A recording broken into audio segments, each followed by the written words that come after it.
আসসালামু আলাইকুম। প্রিয় ঢাকা বোর্ডের এসএসসি ২০২৫ সালের শিক্ষার্থীরা, আশা করি তোমাদের আজকের ইংরেজি সেকেন্ড পেপার পরীক্ষা ভালো হয়েছে। আজ আমি তোমাদের পরীক্ষার প্রশ্নপত্রের সমাধান দেখাবো। তোমরা মিলিয়ে নাও। শিক্ষার্থীরা, এখানে তোমরা খেয়াল করো ১ নম্বরে যা ছিল, ১ নম্বরের আনসার এ হচ্ছে অফ, বি আউট, সি হচ্ছে অ্যান, রিফ্রেশমেন্ট, ইনটু, তারপর the one, angular, fortunately. Then ২ নম্বরের আনসার এ হচ্ছে impact or influence, B number at, into, effect, and agriculture 1, effect or role from calamities, disaster. যেকোনো একটা দিলেই হবে। দেন ৩ নম্বরে একটা টেবিল ছিল। এইটা হচ্ছে সেন্টেন্স তৈরি করতে হবে। দেখে নাও এগুলো। তারপর ৪ নম্বর, এইখানে কিছু ওয়ার্ড দেয়া ছিল। এগুলো হচ্ছে গ্যাপের মধ্যে বসাইতে হবে। এ নম্বরে ক্যাম, বি নম্বর ডেকোরেটেড, তারপর স্টার্টেড, দেন এভাবে সবগুলো মিলিয়ে নাও তোমরা। ৫ নম্বর, এখানে ন্যারেশন ছিল, একটা প্যাসেজ ন্যারেশন। এটা তোমরা যেভাবে সলভ করেছো আশা করি তোমাদেরটা কারেক্ট হয়েছে। এটা একটু মিলিয়ে নিও। দেন ৬ নম্বর, এটা হচ্ছে চেঞ্জিং সেন্টেন্স। এখানে ১০ টা রয়েছে, ১০ টায় ১০ মার্ক। এই তো পাশে আনসারগুলো করে দেওয়া আছে, এগুলো দেখবা।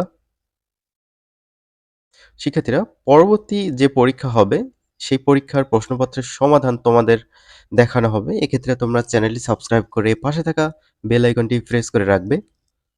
৭ নম্বর, এখানে সেন্টেন্স কমপ্লিট করতে হবে, গ্যাপ আছে। দেখতে পাচ্ছ ডান পাশে উত্তর দেয়া হয়েছে। তারপর হচ্ছে ৮ নম্বর, এখানে প্রিফিক্স, সাফিক্স এটা দিয়ে গ্যাপ ফিল আপ করতে হবে। এ নম্বরটা এরকম হবে, বি নম্বরটা, সি, ডি এভাবে আনসারগুলো করে দেওয়া আছে। তারপর ৯ নম্বর, এখানে ট্যাগ কোয়েশ্চেন ছিল।